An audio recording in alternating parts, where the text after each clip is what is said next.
Perkembangan situasi terkini jangkitan COVID-19 di negara Brunei Darussalam, tidak ada kes baru disahkan hari ini dengan jumlah keseluruhan jangkitan COVID-19 kekal 141 orang. Yang Berhormat Datuk Seri Setia Dr. Awang Haji Muhammad Isham bin Haji Jaafar Menteri Kesihatan mengumumkan perkara tersebut pada sidang media situasi terkini jangkitan COVID-19 petang tadi.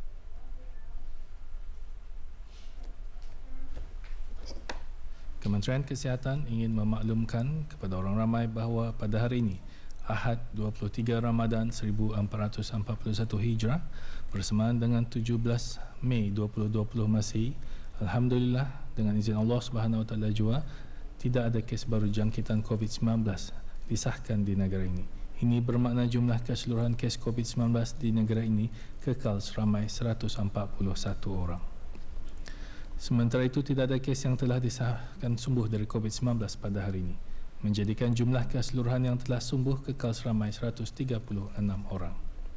Oleh yang demikian, jumlah kes aktif yang masih dirawat di Pusat Pengasihan Kebangsaan pada ketika ini ialah seramai 4 kes.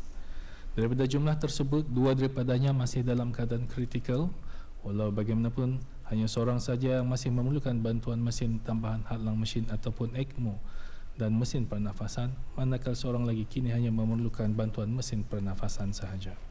Selebihnya adalah dalam keadaan yang baik. Pada ketika ini, seramai 101 orang sedang menjalani kuarantin menurut Akta Penyakit Berjangkit Penggal 204, manakala jumlah keseluruhan mereka yang telah menamatkan tempoh kuarantin ialah seramai 2,578 orang. Dalam tempoh 24 jam yang lalu, sebanyak 329 sampel telah diuji bagi virus SARS-CoV-2 yang membawa jumlah keseluruhan ujian makmal dijalankan sejak Januari 2020 kepada 17,221 ujian. Seterusnya, berikutan makluman mengenai aplikasi BruHealth App yang baru-baru ini. Alhamdulillah setakat ini sejumlah 119,477 orang ramai telah mendaftar sebagai pengguna aplikasi tersebut. Di samping itu juga sejumlah 1,492 syarikat dan premis telah mendaftar kepada aplikasi tersebut. Sehubungan dengan ini, Kementerian Kesihatan ingin mengingatkan kepada semua restoran-restoran dan premis-premis berkenaan yang mempunyai tempat duduk bagi dine-in untuk mematuhi syarat-syarat yang telah ditetapkan dan tidak menerima pelanggan melebihi daripada 30% kapasiti yang lazimnya, serta untuk memastikan pelanggan mempunyai warna kod yang betul, iaitu hijau ataupun kuning sebelum memasuki premis masing-masing.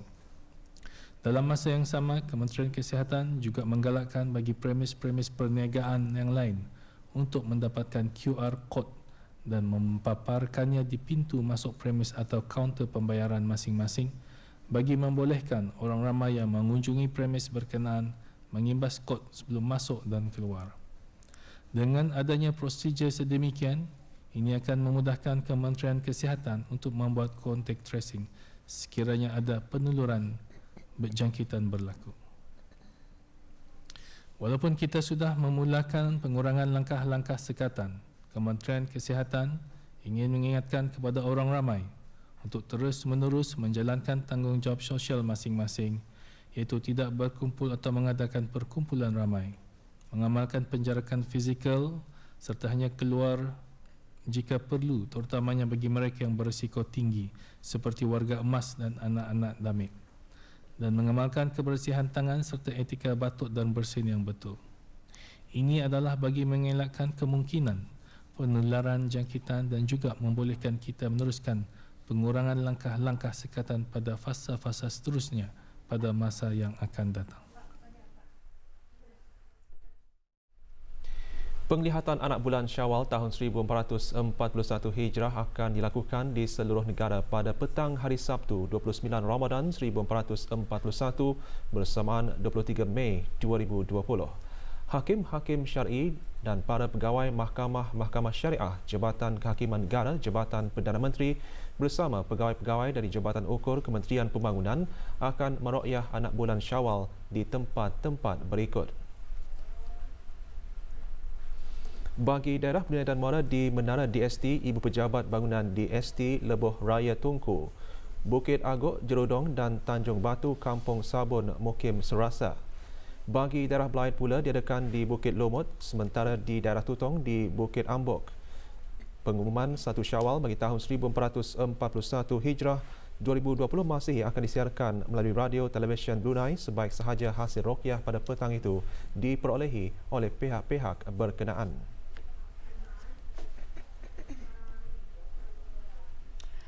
Ahli Jawatankuasa Takmir Masjid Muslimah dan Belia dan Belia Wanis Masjid Kampung Sungai Besar mengadakan majlis penyampaian sumbangan derma kepada 7 orang anak yatim dan barang makanan asasi kepada 9 orang ibu tunggal serta golongan yang kurang kemampuan dari Kampung Sungai Besar. Majlis berlangsung pagi tadi di kawasan letak kereta masjid berkenaan. Penyampaian sumbangan disempurnakan oleh Yang Berhormat Pihin Udana Khatib Datuk Paduka Sri Setia Ustaz Haji Awang Badarudin bin Pengarah Datuk Paduka Haji Awang Osman, Menteri Hal Ehwal Ugama. Sumbangan tersebut merupakan inisiatif Ahli Jawatankuasa Takmir Masjid Muslimah dan Belia Wanis Masjid Kampung berkenaan dalam membantu meringankan beban anak yatim serta golongan yang berkeperluan sekaligus menjaga kemaslahatan masyarakat dengan mewujudkan hubungan silaturahim dan ukhuwah sesama umat Islam dan perpaduan sejagat.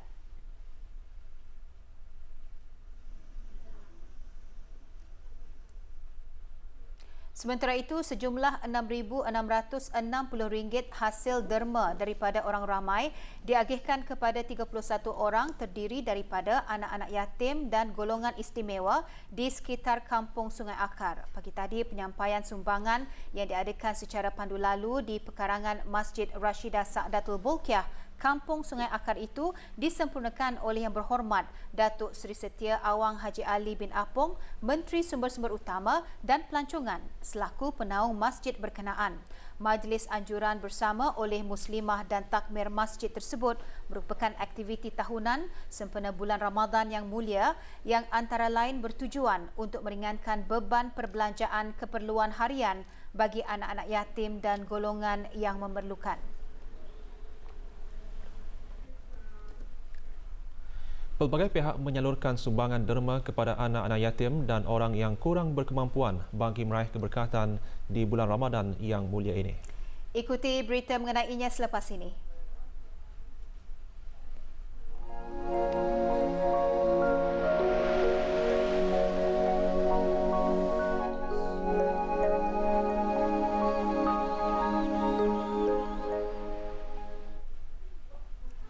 Nasib golongan anak yatim di negara ini terus mendapat perhatian dari pelbagai pihak. Pagi tadi, hampir 100 orang anak yatim dari Mukim Kianggih juga menerima sumbangan derma. Penyampaian derma secara pandu lalu diadakan di luar kawasan Dewan Muhibah Brakas, disempurnakan oleh Yang Berhormat Awang Naim bin Haji Kamis, Ahli Majlis Mesyuarat Negara yang juga penghulu Mukim Kota Batu. Para penerima merupakan anak-anak yatim yang menuntut di Maktab Sultan Omar Ali Saifuddin, Sekolah Tinggi Perempuan Raja Isteri, Sekolah Rendah Raja Isteri Fatimah dan Sekolah Rendah Mabuhay. Penyampaian derma tersebut merupakan projek tahunan Belia Masjid As-Salihin. Melalui projek seumpamanya, diharap sedikit sebanyak dapat menampung perbelanjaan anak-anak yatim berkenaan di bulan Ramadan yang mulia ini dan menjelang Hari Raya nanti.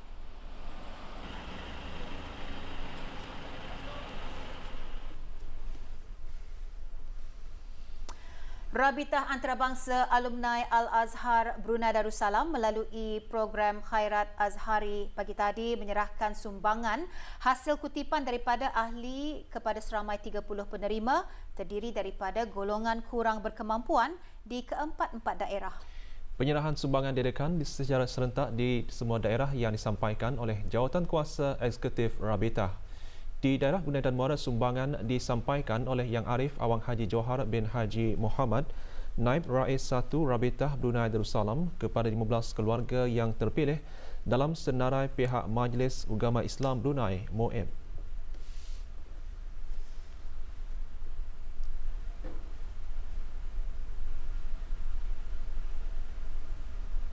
ia adalah merupakan aktiviti yang insya-Allah akan diteruskan secara tahunan kerana ia adalah perkara yang berkebajikan, tambah-tambah lagi di bulan Ramadan ini.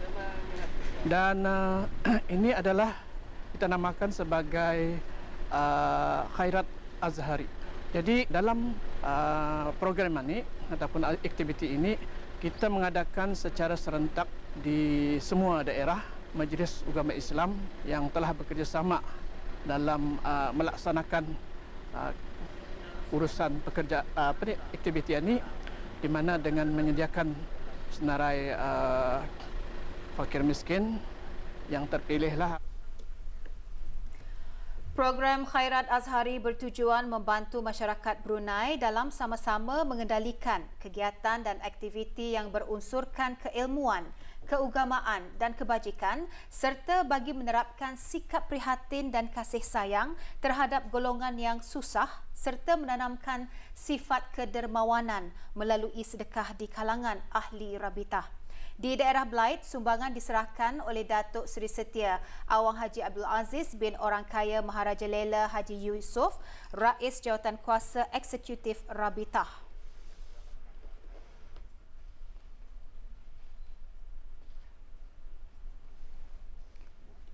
Bagi penerima, sumbangan tersebut sangat dihargai apalagi menjelang Hari Raya yang tiba dalam masa terdekat.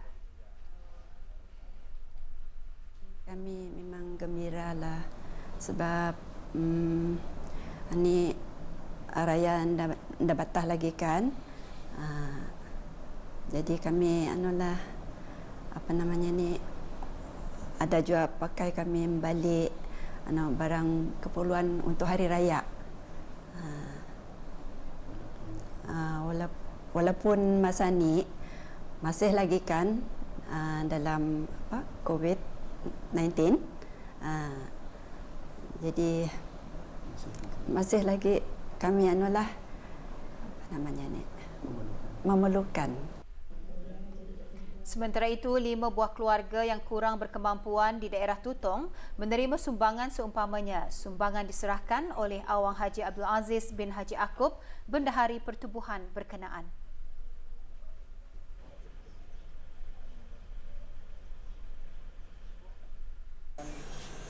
Manakala di daerah Temburong, penyerahan sumbangan disempurnakan oleh Dr. Haji Nur Arfan bin Haji Zainal, Naib Rais 2 Rabitah kepada 5 buah keluarga yang kurang berkemampuan di daerah tersebut.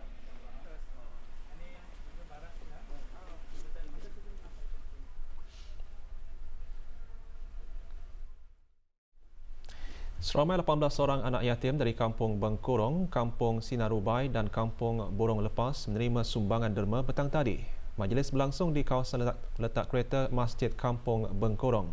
Penyampaian derma secara pandu lalu disempurnakan oleh Awang Haji Talib bin Haji Abu Bakar, Pemangku Penghulu Mukim Kilana selaku Ketua Kampung Bengkurong. Sumbangan adalah merupakan amal jariah ahli jawatan kuasa takmir Masjid Kampung Bengkurong, penduduk serta orang-orang persendirian kampung berkenaan.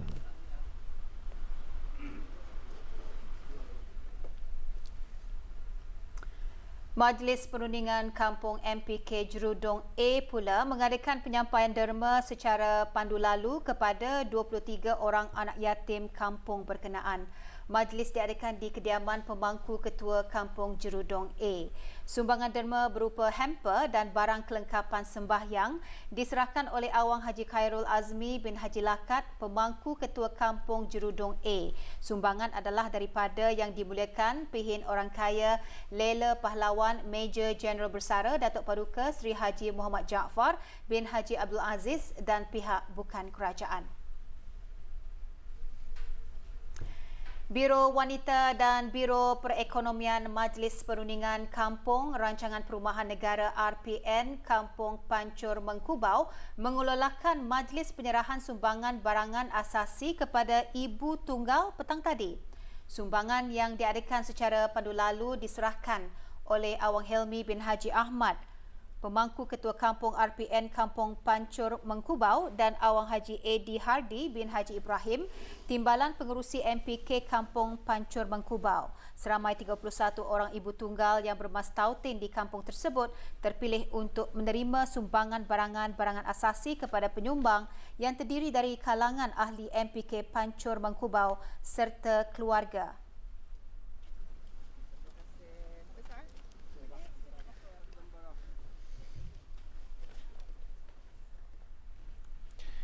Hari Telekomunikasi dan Masyarakat Bermaklumat Sedunia atau The World Telecommunication and Information Society Day (WTISD) diraihkan untuk meningkatkan kesedaran terhadap kemungkinan luar biasa yang mampu dibawa oleh ICT kepada masyarakat dan ekonomi. Bertemakan Connect 2030, ICT bagi matlamat pembangunan mampan, ia mencerminkan kecanggihan ICT bagi peralihan kepada pembangunan pintar dan berdaya tahan.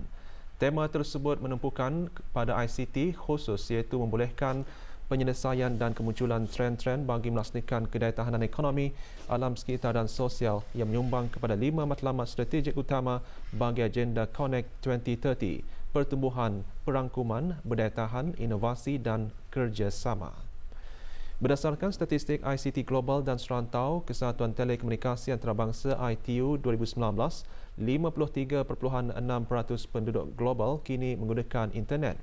Walau bagaimanapun, dianggarkan 3.6 bilion orang kekal di luar talian, terutamanya di negara-negara yang kurang membangun. Selain itu, penggunaan internet di negara-negara membangun hampir mencapai tahap menyeluruh iaitu hampir 87% individu sedang dalam talian. Bagi negara Brunei Darussalam, kesaling hubungan kini menjadi keperluan utama.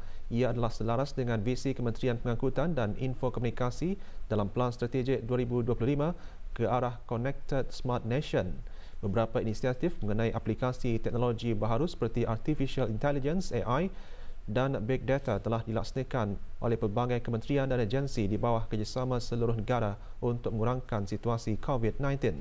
Antaranya perkhidmatan dalam talian yang digunakan oleh sektor-sektor kerajaan dan swasta telah berkembang untuk meningkatkan lagi perkhidmatan penghantaran kepada orang awam. Untuk memudahkan pembelajaran secara dalam talian bagi para pelajar, kempen sumbangan bagi peralatan komputer telah dianjurkan bersama oleh Kementerian Pendidikan, Kementerian Pengangkutan dan Infokomunikasi serta AITI. Sehingga kini lebih dari 1,600 unit peralatan komputer telah diterima untuk diagihkan kepada para pelajar yang memerlukan.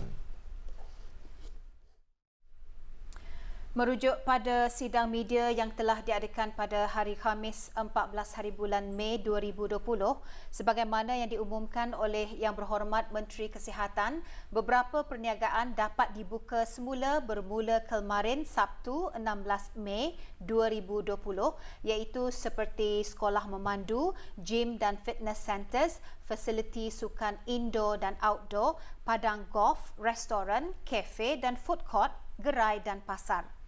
Semasa tinjauan RTB ke beberapa tempat restoran di negara ini, jumlah had kod kota kemasukan orang ramai yang dibenarkan oleh Kementerian Kesihatan iaitu 30% daripada jumlah kapasiti kelazimannya bagi perniagaan tersebut. Bagi para pelanggan, mereka juga perlu mengimbas kod QR premis perniagaan melalui aplikasi BruHealth sebelum memasuki premis perniagaan. Pengguna akan dimaklumkan menerusi kod acara ataupun event kod sama ada pengguna dibenarkan atau tidak untuk memasuki premis tersebut.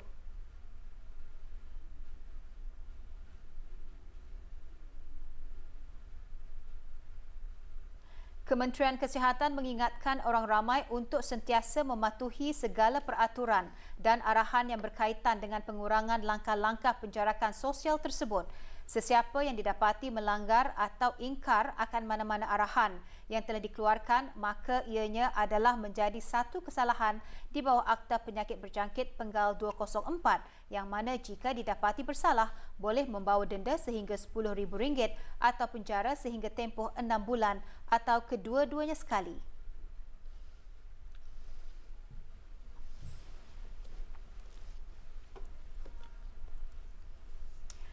Jabatan Pengangkutan Darat Kementerian Pengangkutan dan Infokomunikasi dalam sidang medianya pada Khamis lalu juga menyatakan semua sekolah-sekolah memandu di keempat-empat daerah dibuka semula kemarin. Kenyataan tersebut berasaskan daripada Kementerian Kesihatan mengenai langkah-langkah pelaksanaan pelan de-escalation. Sebelum itu, pagi tadi Keluar TV membuat tinjauan ke salah sebuah sekolah memandu di negara ini. Semasa tinjauan ini didapati sekolah-sekolah memandu di negara ini sememangnya menyediakan langkah-langkah pengawalan penularan COVID-19. Ketika ditemu bual RTB Dayang Alini binti Haji Jarudin, penolong pengurus sekolah memandu Haji Jarudin Haji Ibrahim menjelaskan langkah-langkah tersebut adalah bagi mematuhi peraturan yang diselaraskan oleh Jabatan Pengangkutan Darat iaitu menghadkan jumlah penuntut yang dibenarkan dalam satu masa kepada 30% sahaja dari jumlah kapasiti biasa ruang duduk kelas berkenaan. Selain itu, tidak membenarkan mana-mana pelajar yang kurang sihat untuk hadir ke kelas latihan teori ataupun praktikal.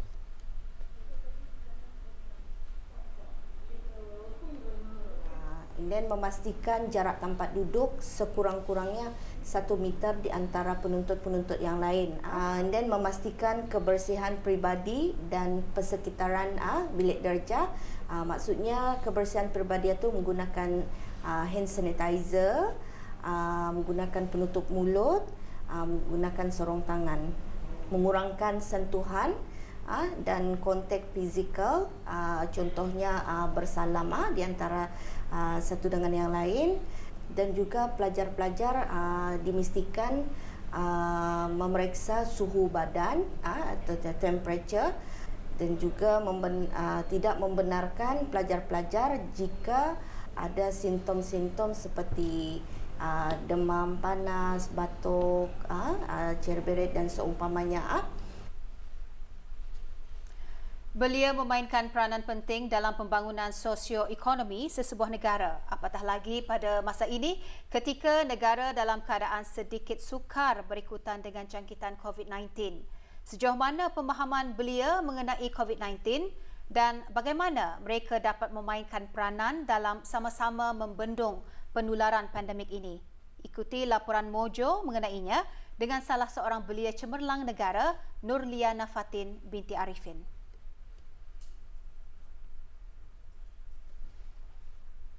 Negara bagi saya adalah untuk menjadi pemangkin negara ke masa hadapan, kerana belia ni adalah kelompok orang muda-muda yang mempunyai pelbagai idea yang begitu kreatif.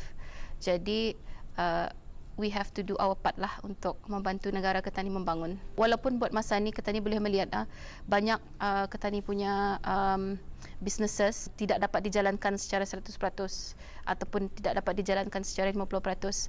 Tetapi dengan bantuan yang telah kerajaan keluarkan, banyak polisi-polisi ataupun plan yang sudah dikeluarkan adalah untuk bagi membantu kita ni punya peniaga-peniaga untuk to insulate the shocks lah a little bit supaya tidak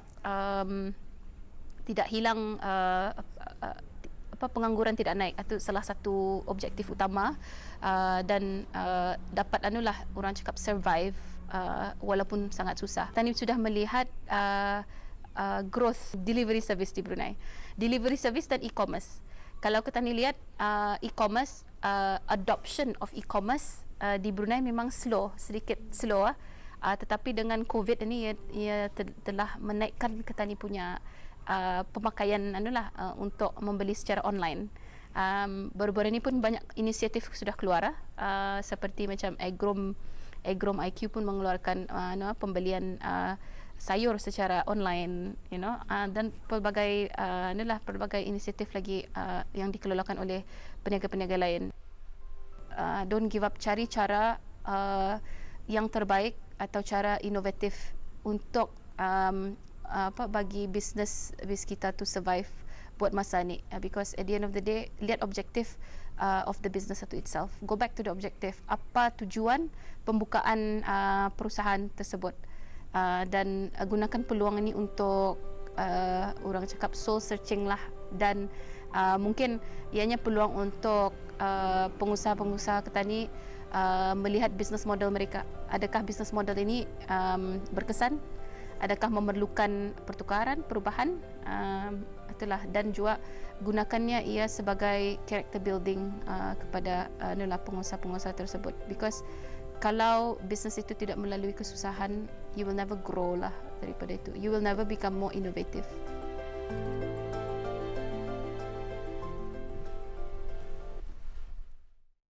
Persekutuan Pengangkap Negara Brunei Darussalam dengan kerjasama Persatuan Pengangkap Daerah Temburong menganjurkan Majlis Iftar Kasih Ramadan di Ibu Pejabat Persatuan Pengangkap di Daerah Temburong. Pek Juadah Iftar Kasih Ramadan disampaikan oleh Awang Haji Matusin bin Orang Kaya Surah Haji Tuba yang di-Pertua Majlis Pengangkap Kebangsaan kepada 4 perwakilan. Sebanyak 350 pek juadah yang berisi bubur kacang hijau dan jagung manis serta minuman telah diagihkan kepada pegawai-pegawai dan sukarelawan yang bertugas serta penduduk sekitar dan orang awam di Pekan Bangar, Hospital Pengiran Isteri Haja Mariam, Kompleks Kawalan dan Pemeriksaan Ujung Jalan, Pos Kawalan Labu, Balai Polis Pekan Bangar dan Balai Bomba Pekan Bangar.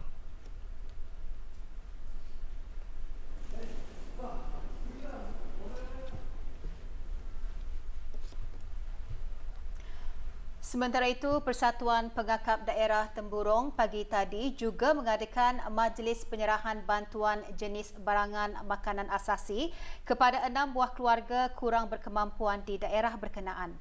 Sumbangan disampaikan oleh Skipper Julkarnain bin Hussein, Pesuruhjaya Persatuan Pengangkap Daerah Temburong, penolong-penolong Pesuruhjaya Persatuan Pengangkap Daerah Temburong dan juga pengangkap kelana daerah berkenaan. Sumbangan bertujuan mengeratkan silaturahim dan kerjasama di antara pemimpin-pemimpin pengangkap dalam sama meringankan beban orang yang memerlukan bantuan.